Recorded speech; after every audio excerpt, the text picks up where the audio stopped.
task force meeting of the year. Today, we're going to be hearing a presentation from Director Arcala. And before we start that, and we'll also share a few updates on some recent board discussions related to potential future bond and parcel tax. Before we start that, we just want to begin with introductions. So if I have not had the chance to meet any of you, my name is CJ Kamek. It's my honor and privilege to serve as the Superintendent of Fremont Unified. And I'm just going to go through on my screen and ask people to quickly introduce themselves because we do have some new members today. And then we'll go ahead and get started with our agenda. So as I see it on my screen, we'll start with Patty.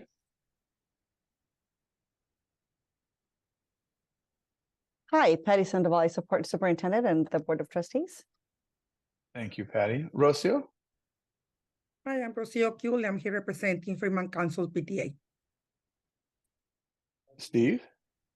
Hi, I'm Stephen Musto. I'm here to represent Fremont School Managers Association. Thanks so much, Stephen. Liz? Hi, I'm Liz Long. I'm here for the Fremont Unified District Teachers Association. I'm actually here in place of our president, Victoria Chan, for today. Sounds great. Thank you. Trustee Jones? Hello, Diane Jones, School Board Trustee. James? Hi, everyone. James Arcala, Director of Budget. Danny? Hi, Danny Hillman, Associate Superintendent, Business Services. Thank you. Tammy?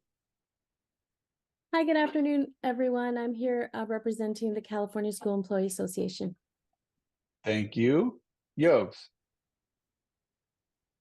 Hi, I'm Yogs. I'm representing the parents of FUSD kids. Thank you. Thank you for being here. Michelle? Good afternoon. Michelle Hartman Gruber, President of SCIU, representing part of our classified. Thank you. Trustee Zhang? Hi, Yajin Zhang, Board Trustee. Thank you. Thank you. Ravi? Robbie Pascual, Director of Accounting. Sorry, my camera is not working. No problem. Sira?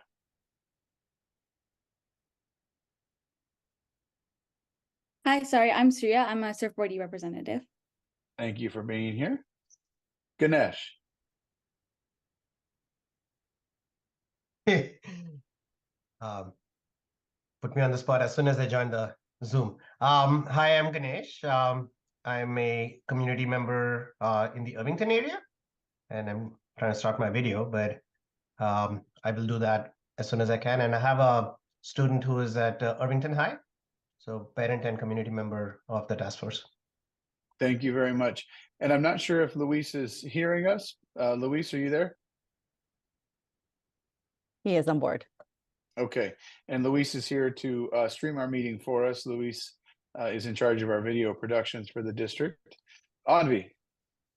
Hi, my name is Anvi. I'm one of the representatives from Surfboard E. Fantastic. Thank you, everybody, for taking a moment for introductions. You've all had a chance probably to review our purpose and goals and our norms. I'm not going to review each and every one of them for you, but in summary, the norms are that we're open to hearing the information without judgment first, and that we're seeking to understand all the information. And when we talk about our purpose and our goals, really the purpose here is for this collective group to provide input and feedback to me as the superintendent, and then it is my job to carry that feedback forward to our Board of Education. So your input helps inform me as the superintendent. It also helps inform our finance team, and we from there move forward to share those summaries with our Board of Education. With that in mind, today we're going to have Director Arcala go through our 23-24 proposed budget overview, and also talk a little bit about our enrollment, which significantly impacts our funding, as we've discussed many times. And after we finish that, we'll spend a few moments talking about potential future bond and parcel tax considerations. And we'll take each one of these as we go. So we'll start with Director Arcala. Thank you, Superintendent Kamek. Hi, everyone. James Arcala, once again, Director of Budget. I just wanted to let you guys know, actually, it's going to be a joint venture between me and Director Pascual of Accounting. So I'll be talking about enrollment, and then I'll pass it on to Director Pasquale, who will be talking about how we close the books. And then finally, I'm just going to show you guys how that impacts our 23-24 budget and the next steps moving forward. So can you please go to the next slide, Patty? Thank you so much. So we wanted to give everybody an update on our enrollment. So this slide ultimately shows our current year enrollment and comparing it to last year. So that first line that you see that's bolded, the 22-23 actual enrollment was 32,706 students here in Fremont Unified. The next line under is that we were actually projecting based on data that we have about birth rates and families moving into the community, moving out, and historical data, that we were going to lose theoretically 400 students. But we're glad to say at the very last line, the bottom line there, is that our actual enrollment as of September 11th, when we last checked, was 32,655. So compared to last year, we're only down by 51 students compared to 22-23. So we were initially thinking we were going to lose 400 kids. We roughly only lost 51 students. And so we're thinking, you know, it's relatively flat compared to last year. So we are still deficit spending, but it's way better than we originally thought when we were doing projections. Next slide, please. And so this is a slide just kind of nailing down the details for projection versus actuals. And here we have several columns for elementary school, middle, high, other programs, and then total enrollment. And so the first line we have our projected enrollment at adopted budget, which was in June.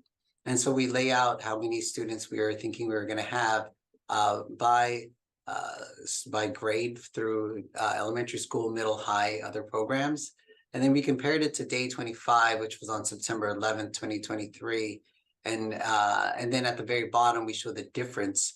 So you could see that at the elementary level, there was 356 more students than we originally projected. So a lot of the increase that came in 23-24 mainly came at the elementary school level.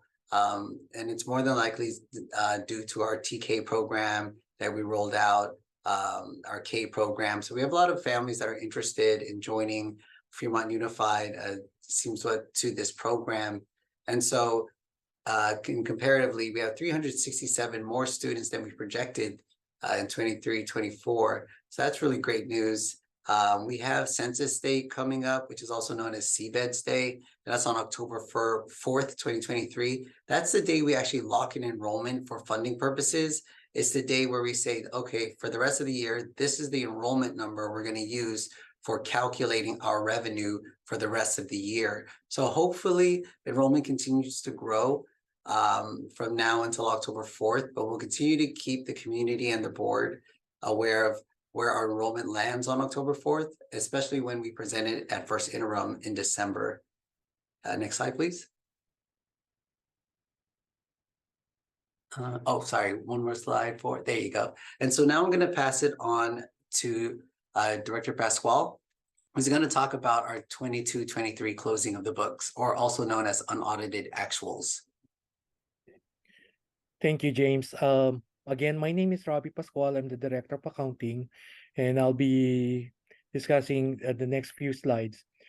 So what you have right now in front of you is the 22-23 General Fund unaudited actuals, which is comparing estimated actuals and unaudited actuals.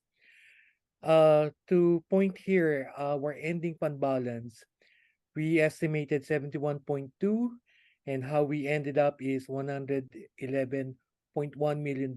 So there's a variance of $39.9 million. We have some designations. If you can go please to the next slide. So general fund revenues, this is the variance for what we projected and how we ended up. So unrestricted has a variance of 2.43%, and restricted revenue is 3.83%. Usually on our unrestricted revenues, we're close to around +1 or -1 for the variance. We did have some or we are planning to make any changes we're planning to make changes for the next fiscal year 23-24 and how we close. Next slide, please. And again, this one is our general fund expenditures. There is a 1.41% variance for our unrestricted expenditures and 7.23 for the restricted expenditures. Do want to make sure that everybody on the restricted expenditures, if we have to budget the whole monies, and monies that goes to the variance is actually going to be carried over for the next fiscal year in 23-24 because those are restricted expenditures. But for the unrestricted, there's a variance of 1.41%. Next slide, please. And this is how the ending fund balance for the unaudited actuals. If you can see, our the variance is 20.5 million. And what we did in that variance of 20.5 million, we designated it, we committed those funds, like designations of what are non-spendable. Example of that one is the revolving cash, prepaid expenditures, and then some of it are committed funds, 15.9 million of it, and then assigned funds of $26.3 million. So that is for the unrestricted portion of it. For the restricted, again, those are all restricted categorical programs, and those will be carried over to the next fiscal year. Next slide, please. So this is the breakdown or the summary of our revenues and expenditures. Thing to point out that we are in deficits spending. We have a deficit structure. We are spending more than what we're actually getting from the state. So, and then our ending fund balance, we ended up with our beginning from last year was 43.8 million, and the next restricted is 67.3 million. But this is for our 23-24 general budget. So we have some designations like spendable monies, committed funds like the LCAP carryover, textbook adoption, vehicle replacements, and then we have also assigned funds, $22.6 million for technology refresh for all of our school sites and district office, some for deficit spending, and then some are carryovers. And then next slide. I think, James, this is actually the previous one is yours. Oh, yes, no worries, Robbie. You explained it perfectly. So ultimately, we just wanted to show everybody the impact to the 23-24 budget. After we close the books, the new ending fund, the new beginning fund balance for the 23-24 budget is the ending fund balance of the prior year. So now that we know the ending balance for 22-23 is about 40 million, now our beginning fund balance for 23-24 is now 40 million. So we really wanted to show you all the details about where does that $40 million go. And so majority of it is in committed and assigned. So on the unrestricted column, we wanted to give everybody the details on how we're budgeting that $40 million ending fund balance. And so we're committing $3 million to emergency supplies, $2.9 million for our LCAP carryover. That's for our unduplicated pupils, our low-income foster youth and English learners. So that money continues to follow them to the next year if it goes unspent. So we have $2.9 million there. And then we have transportation vehicles, about $4 million.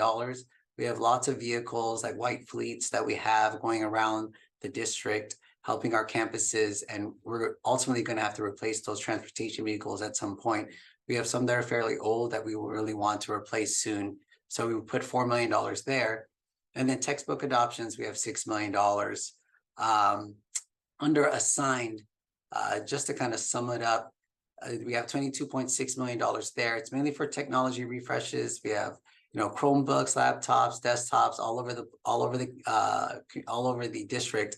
And so they only have a life of roughly 5 years. So we always want to make sure we're refreshing those laptops, especially our Chromebooks for our students. So we always want to put some money there for that. And then deficit spending for the out years, like Robbie was saying, we're still deficit spending as a district, which means our expenditures are more than our revenue coming in.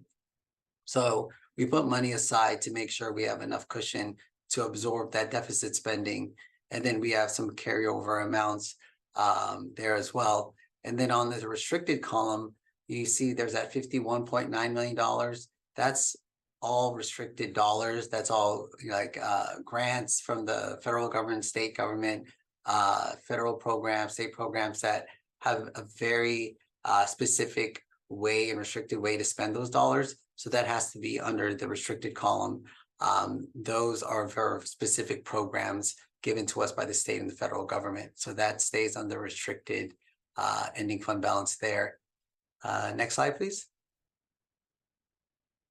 And then finally, we have our last slide. This is for the next steps. So we're going to come back in December, the budget department. We're coming back to give a quarterly report on the first interim to the board and the community. So we'll give details on the ending fund balance, the impact of all of that, enrollment changes, how that affects revenue, but also as enrollment increases, we also want to note we have to adjust salaries as well, because more students coming in means we need more teachers to teach those students. So we made some adjustments around positions as well.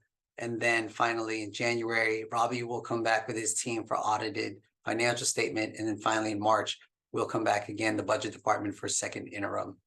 So thanks everybody for your time and our joint collaboration between budget and accounting to give you all our latest update. Thank you very much, James and Robbie. A few notes before we move forward to open it up for questions, comments, and discussion. One note that's not in the timeline there that I think is an important notation that this group has come to watch closely is when we look at the state budget related to school funding, we will see the governor's next budget proposal in January. One other element that I think is worth noting is because of the storms that we saw last year and some of the catastrophic damage we saw across the state, in the past year, the state provided flexibility to taxpayers to turn in their state taxes later than normal. And so that left some speculation around the state budget for this year. And we're actually watching how that's tracking very closely, because in this year alone, instead of the taxes being due in April 15th, taxpayers across the state in every county except for one, I think, had the ability to submit their taxes in October. And so a lot of the revenue is still being calculated at the state level to see, do we come in above, below, or on target with the projections? The last information that I've seen at the state level is that things are holding close to the projections, which is good news because there was a lot of apprehension that things would be worse than we expected. But so far, things are holding kind of close to the projected target, which means things aren't getting much better from a fiscal outlook perspective, but they're not getting significantly worse than we anticipated either.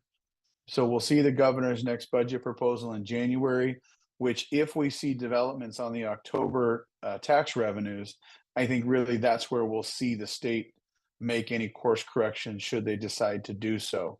So we'll be anxiously awaiting that governor's proposal. Some of our staff have just recently signed up for the school services workshop in January, as we do annually.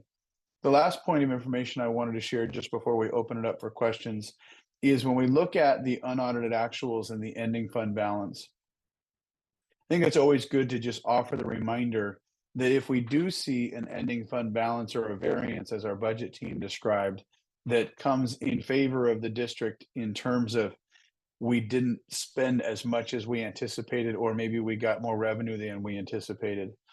But one of the things we look at is whether dollars are what we consider one-time dollars, or whether they're ongoing funds. And whenever we look at the ending fund balance of the unaudited actuals, it's important to note that what we're talking about there is one-time dollars, which is why you see some of the set-asides of purchases for things like vehicles, Chromebooks, textbook adoptions, because those things are things that we can purchase with one-time dollars that have an extended life period, so we can stretch that investment of the one-time dollars a bit further. But I bring it up as a note because we want to make sure conceptually that we're not thinking about the increased level in budget revenue there or unaudited actuals as something that we'll see year over year. So we can't spend that money every year, year over year, much like you would for your own personal finance in your household. If you had a given month where your expenses were less or your income was a little bit more than your monthly expense, you wouldn't necessarily build in a new monthly payment anticipating that you can cover that payment month over month. So we want to be cautious with those designations. And as Director Arcala pointed out, we are still in a structural deficit for the district. So we're working on trying to decrease that structural deficit. With those editorial comments, I want to give time to open it up for the group for questions about the unaudited actuals, our enrollment, our budget projections, or if there's questions, comments, or discussion, we'll open the floor. So please feel free to either unmute yourself or use your raise the hand feature, and I'll try and call on everybody the best I can.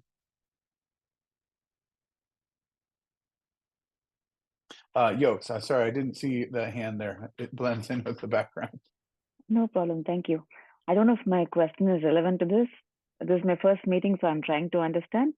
So with the pandemic behind us and with lesser sick leaves and absences, would our revenue go up because students would be present more in the schools? That is the first question I had. That's a great question, and it's always relevant. And I will add a clarifying comment that I don't necessarily agree with the principle behind how the schools fund, or how schools are funded by the state, because we're funded on attendance only, and we make every decision we make in the district based on enrollment, not attendance. With the pandemic behind us, I don't know that we'll actually see any increased revenue, because during the heart of the pandemic, the state funded us in what we consider a hold harmless level, meaning we got to use what we call our ADA, which is our average daily attendance. And we got to use that figure from pre-pandemic years. So as a quick refresher for everybody, if we have, let's say for easy numbers, 33,000 students enrolled, we only get funded on the percentage of our students that regularly attend. So pre-pandemic, I think our ADA rate was somewhere around 97 to 98% most years. Post-pandemic, Fremont, like almost every school district across the state, has seen a 3 to 5% decrease in that number. We've seen about a 3% decrease in our number. Our number now is ranging between 94 and 95%. So we may actually see a little bit less revenue because of that, because our ADA percentage is a little bit lower, understandably, because we still have students who are out with COVID, or we have families that are rightfully taking precautions when their children are sick and not sending them to school. So that probably will lead to a little bit of a decrease in our revenue, but we have adjusted our projections to the lower ADA percentage. So hopefully that will account for the difference, if that makes sense. Thank you, Mr. Kamak. The next question I had was, I did not see any homeschool numbers. I don't know if the reduction in the enrollment is because of homeschooling or because of move away from the school district to another school district. I could not find any numbers in the attached PowerPoint related to that. Yeah, that's a good question. Those numbers aren't necessarily in there in terms of where our students go. Our team is still analyzing those numbers because we do track that on an annual basis. I don't have the numbers in front of me, but we don't historically see a lot of students moving out of Fremont Unified for homeschooling per se. And we don't necessarily see a high percentage of students leaving Fremont Unified for other local schools that would either be private or charter. We have a fairly high rate of retention of our resident students. What we do see is, especially during the pandemic and post-pandemic, our decline in enrollment has been related to families moving out of the area, either because of the economy and they may have lost their position and been laid off, or their work is now more remote. And we did have a number of families that were desiring to relocate to a different area because they were able to work remotely. The last thing I would say about declining enrollment is across the entire state of California, pretty much every county except for one in the far, far tip of Northern California has seen an overall decline in their enrollment in schools. And that is in part because for the last few years has been the first time that the state of California has actually seen a decline in the overall state population. And that combined with lower birth rates, which are something we track pretty closely, are impacting enrollment across the state, but they're also impacting enrollment in Fremont. Thank you. Susan.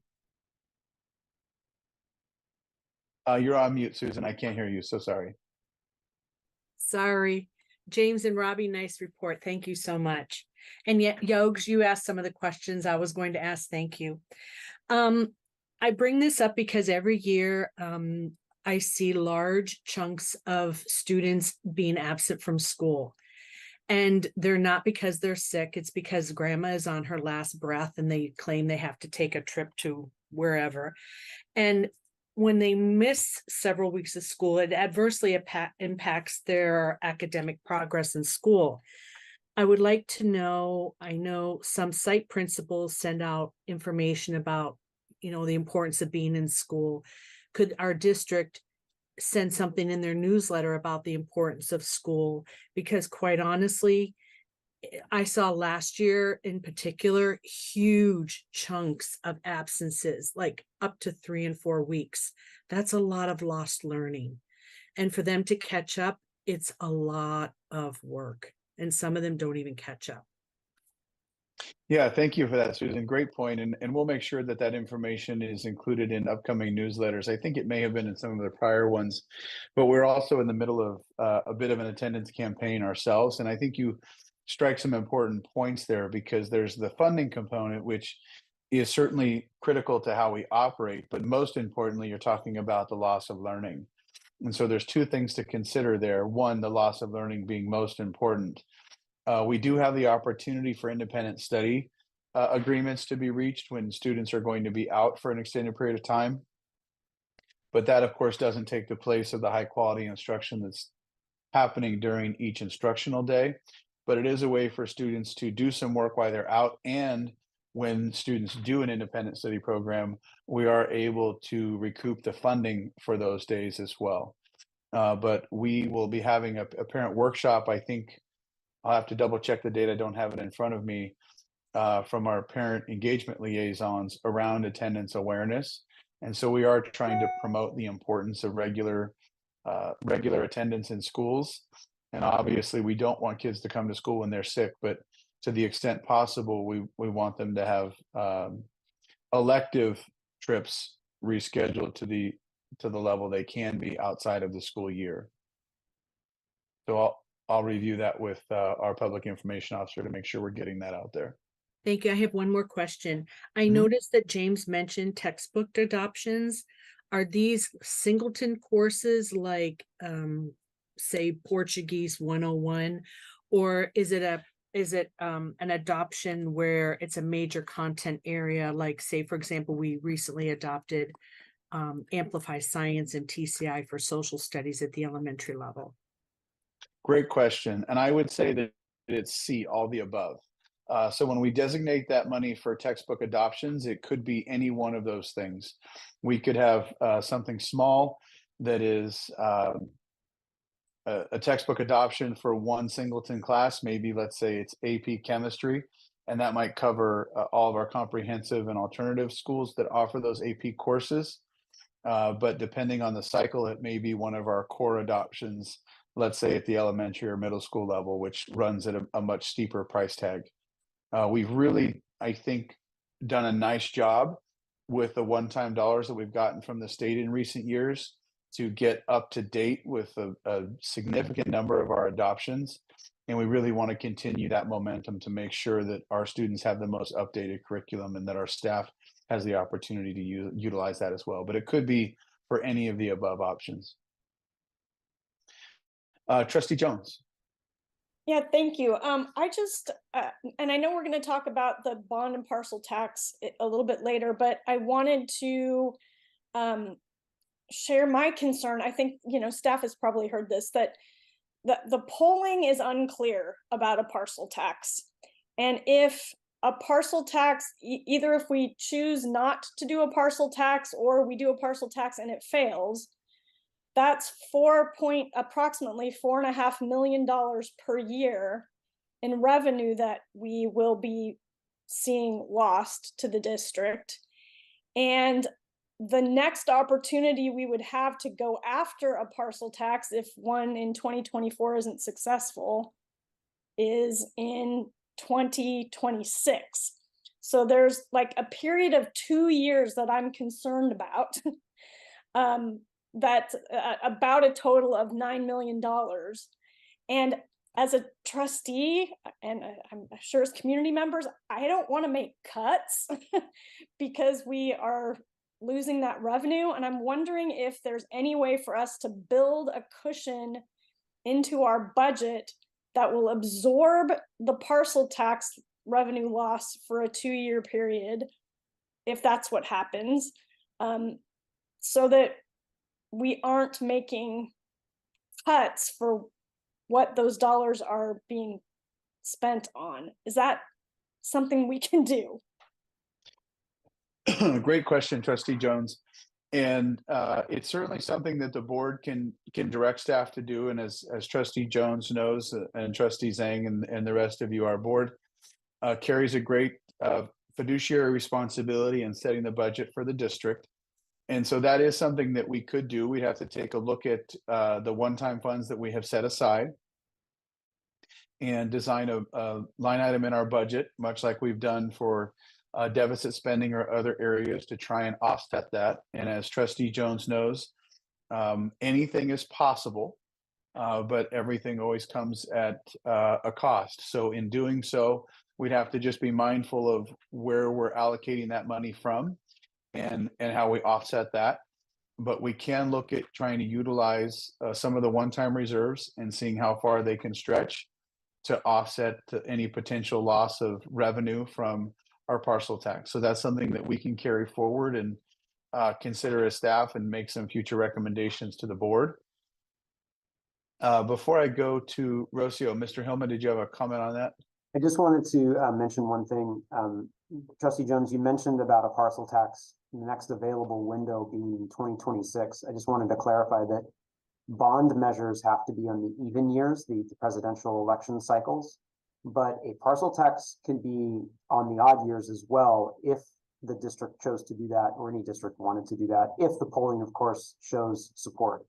Parcel taxes you can even technically do on a special election, again, if the polling is there for good reasons.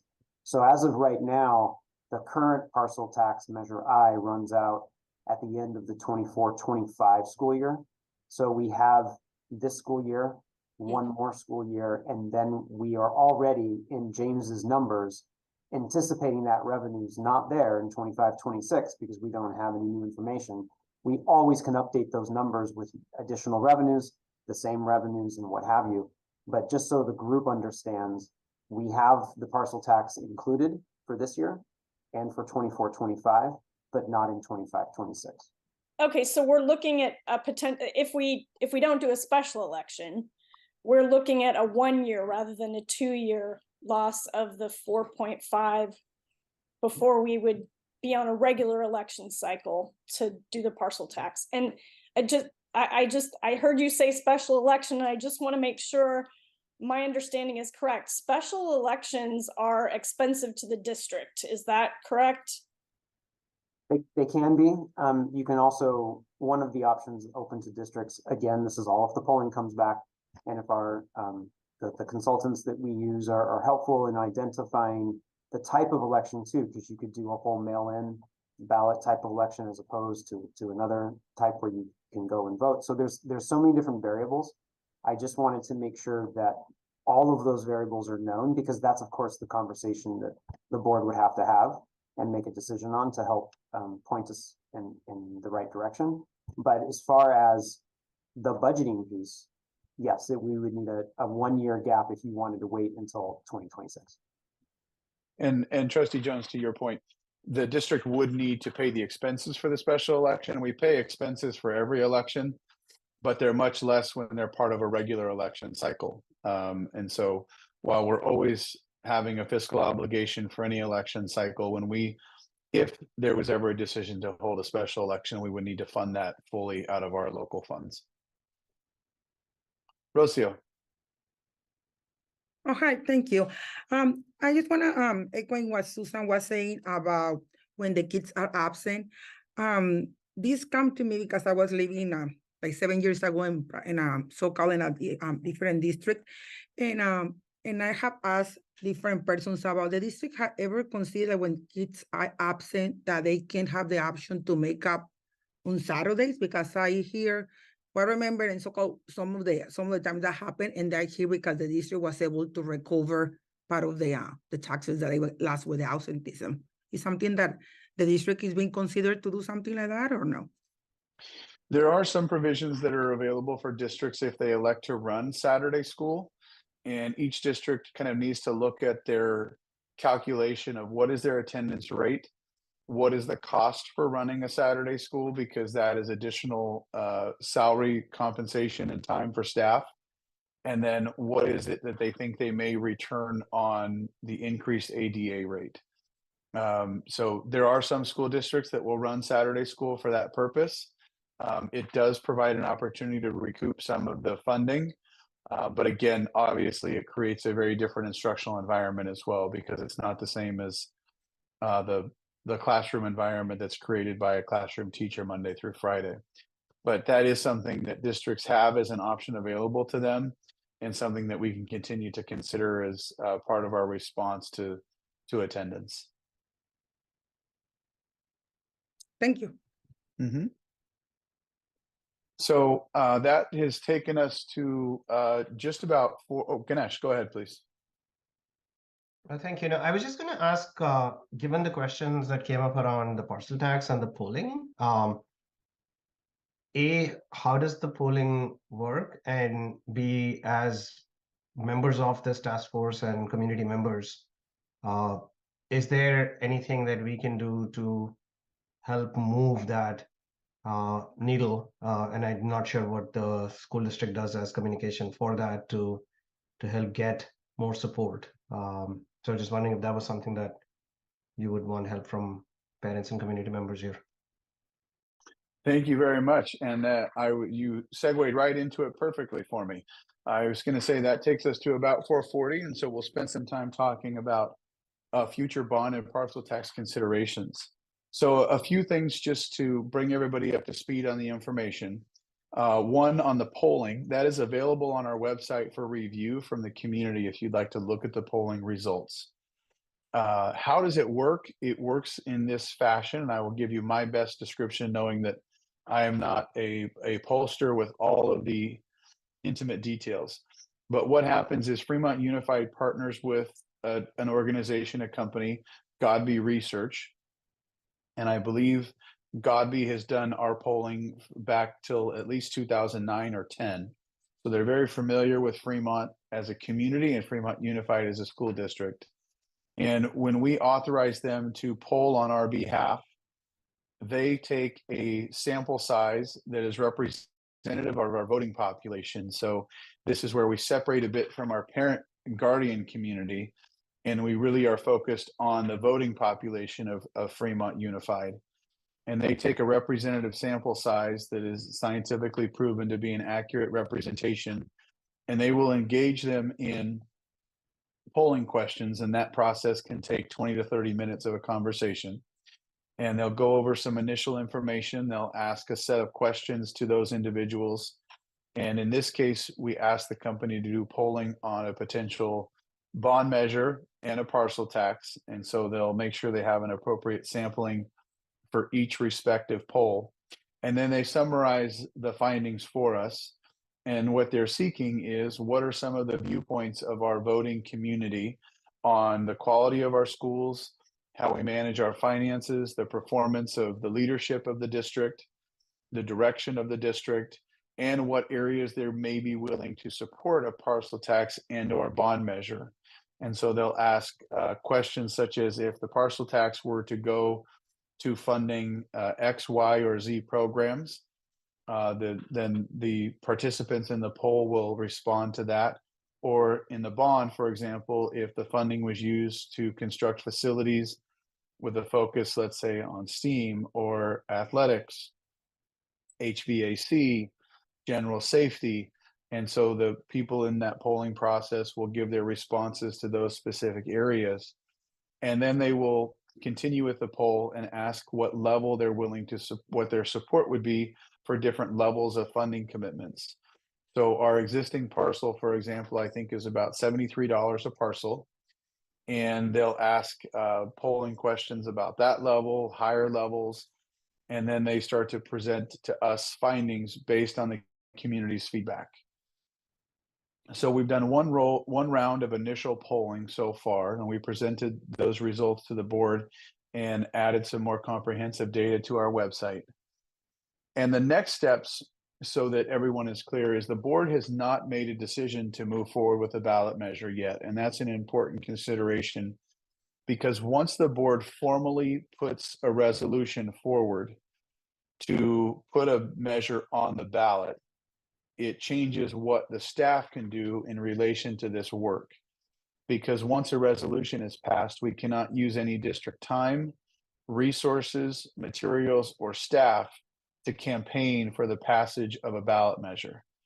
And that's why community support and campaigns are so important in that regard, because we can't do things with our work resources, excuse me, our work time, or for example, the work that I generally do as a superintendent. Those have to be separated to ensure that public funding is not used on a ballot measure.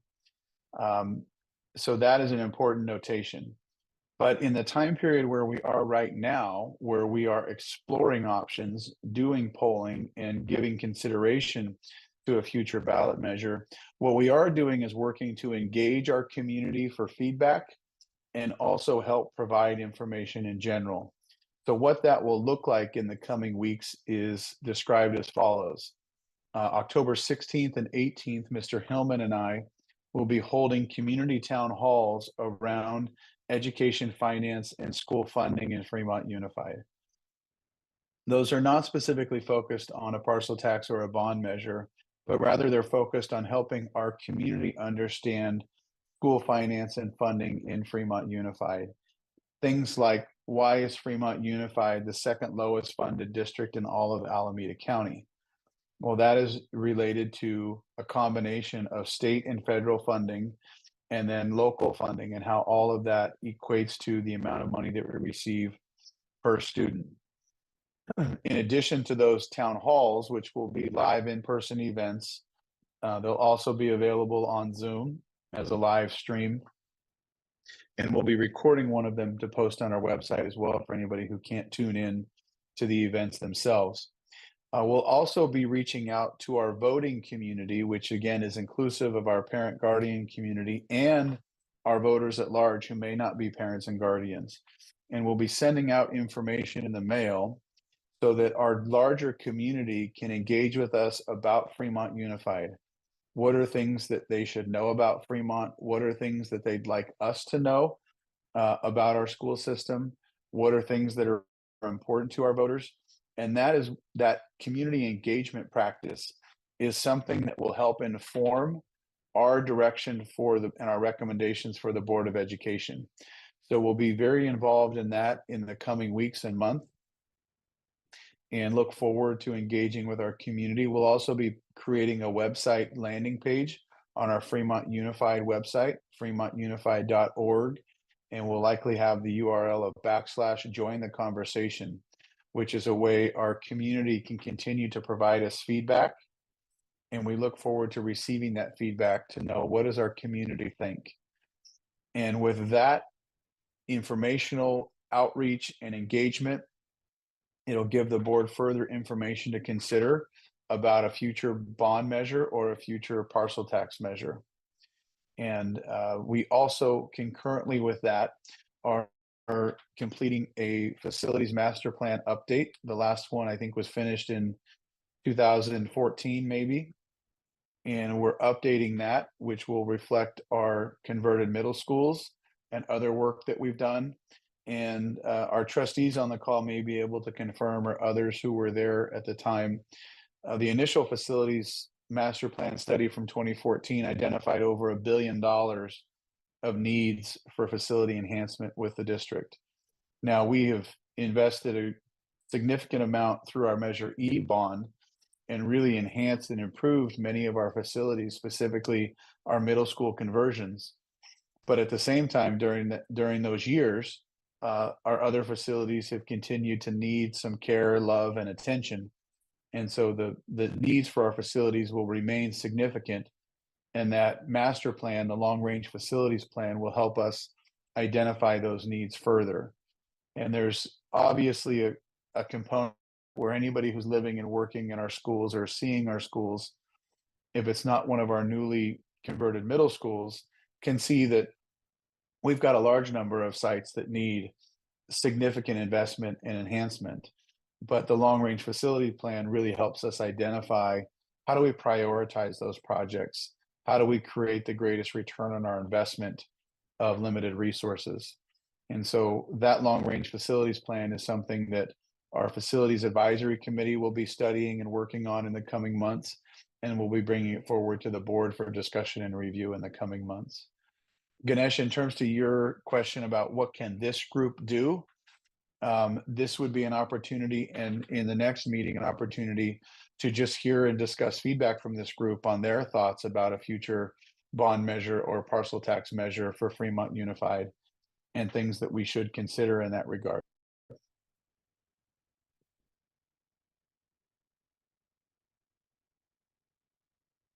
Are there any questions about the process for a future bond or parcel tax, or any of the information that I've shared here that this group would like to review before we finish?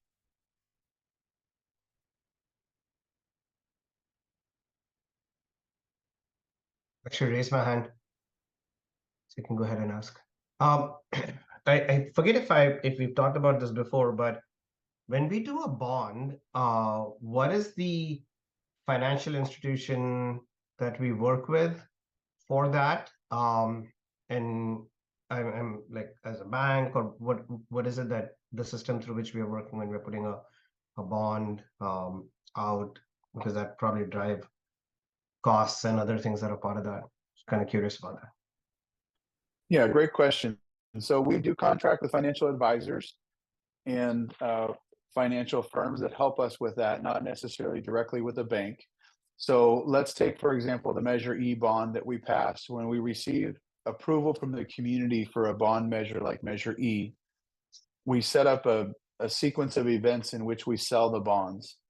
The timing of how we sell the bonds is important because there are laws about how much money we can have on hand at one time in connection with a bond. And if we have too much on hand, we get penalized for it. So you try and build a roadmap of selling your bonds in a timely fashion where you're investing them in the projects that you're completing. As an example, just last year, we sold what we would consider our last series of bonds. So we work with our financial advisors and consultants to prepare those for the market. And we put those on the market. They are the vendor, for lack of a better term, who handles the exchange of selling them to the market. And what we want to do is make sure that we maintain a good credit rating, because that impacts investors. They want to invest in districts that have good credit ratings. We have a AA2 credit rating, I believe is our last rating, which is a solid rating. And we sell those in the market, and it's the sale of those bonds that generate the revenue for us to invest in the projects. And then, as people know, the community then pays back the bonds over time in the levy of the tax against the property. The other thing that's important to note about the bonds is, much like your mortgage, when we see a better interest rate, we work with our financial consultants to refinance our bonds. So twice since I've been superintendent, we've been able to refinance bonds, which lowers the interest rate on the bonds, which saves our taxpayers millions of dollars. So that's kind of the operational cycle by which we sell the bonds. and obtain the revenue. And that's why it's timed out. So I think our Measure E bonds were set to sell in 5 different series. And we spaced those out for the sale of the bonds and the construction of the facilities. Trustee Jones? Yeah, I was just thinking about the parcel tax and timing of that again. And I know we just talked about how we might have a year gap where we would need to absorb the loss of revenue. But I'm wondering, say we lose the parcel tax revenue, and how quickly do we start collecting or seeing the money if we pass then a new parcel tax? Say we were to go out in March of 2026, when would the district actually start seeing that revenue? Good question. I have a number in my mind, but I might be out of my area of expertise in guessing. I'm going to ask Mr. Hillman if he has a projection, and we'll see how close I was. No, you go ahead and go first. I want to see. All right. I think after the passage, it's about 6 to 8 months before we start to see the actual revenue come in. That's what my memory tells me, but I could be wrong, and I say that on a video being recorded where everybody can go back and point out how incorrect I was in the future. I'm happy to find that answer out and send it to the group, though. I don't know if Mr. Hillman has any other insight. I don't, and that's why I went ahead and let you go first, because you were closer than I was. I know it's several months, and I think it kind of sort of depends upon when on the calendar it goes forward, because it has a lot to do with the tax collector at the county level and everything. So remember too that people are paying their taxes typically if they do it once a year, or they do the double payments. They might have a partial payment that they're making. We might be able to collect some then or some later. So it kind of depends on calendar, but as Superintendent Kamek mentioned, we can reach out to the county representatives and get the exact timeline, but I do believe it's several months.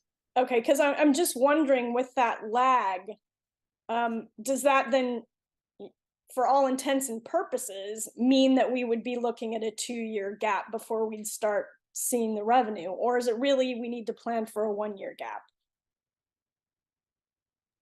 Yeah, that's a good consideration, and we can certainly get that information and report back to this task force at our next meeting.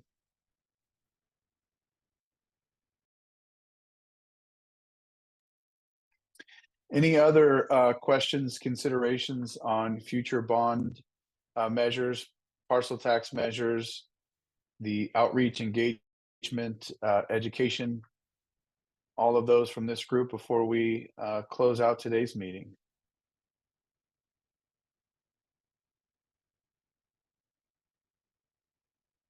Well, we certainly had a lot of discussion in our first meeting of the year. I think that's very productive for us, some good questions and conversation. And if things come up between now and then, please feel free to email myself or Mr. Hillman, and we can help build these things for our next future agendas. And with that, I want to close. Are there any specific topics that this group may want to see on a future agenda as we plan out our year together?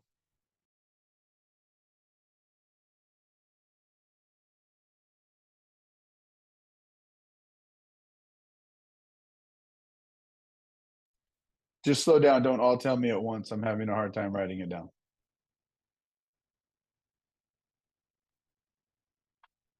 Okay. Well, the good news is there's always lots for us to review on the budget, and we will keep you updated of any new legal developments related to school finance and our regular budget cycle as we go through. And then, of course, if there are developments related to future bond or parcel tax measures, we'll review those as well. And before we go, Trustee Jones. Yeah, sorry, I just thought of something. I would really like for this group to give input about, if we think big and if we think long term, what are some things that we want to see in our district that maybe we currently don't have, that we might want to prioritize for if we get the magic money, or if funding significantly improves, like what are the priorities that we would make a list of? Like, would we want to bring back busing? Would we want to be able to build another stadium somewhere in the district. Just thinking big, like what could we do? What are some priorities that we want to set? And are there ways for us to, I know not in the short term, but are there ways for us to plan for a long-term implementation of some things that we want? I'll probably wait. Like, is it okay for me to go now, Mr. Kamak? Yes, please. Yeah. I had a couple of inputs. I don't even know if if it's relevant to this group task force.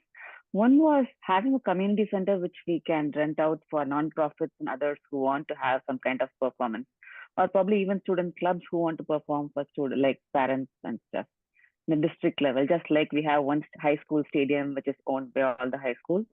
The second one was we do not have, or rather only one school. I know that only one middle school, like only Centerville has a wood shop, which my kids enjoyed a lot. We do not have any other wood shop or other courses which are non-subject related for the high schoolers and middle schoolers, especially like wood shop. I think is a very important life skill. We don't have it in other middle and high schools as an elective. I wonder why. I'm not sure if it's even relevant to this group, but it'll be good to have these electives for all the high schoolers. Thank you. And it's always relevant for this group, not to worry, because we're the budget task force. We can't do anything without funding. So it covers everything. And thank you for the note on the idea of a community center that could be rented out and used similar to the stadium. In terms of our wood shops, you are correct. I think Centerville is the only one with a wood shop on site. I will just note that for our high school students, Mission Valley ROP does have a lot of CTE-based classes, which would be more connected to things like woodshop or welding or auto.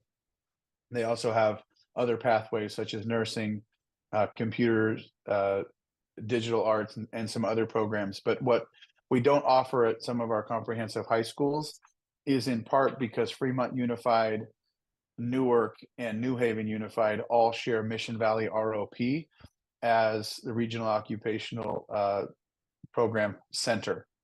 And so that's located next to Kennedy, and a number of our high school students participate in classes there during their instructional day. And maybe in a future meeting, we can review that a little bit as well. Thank you. Thank you. So I have the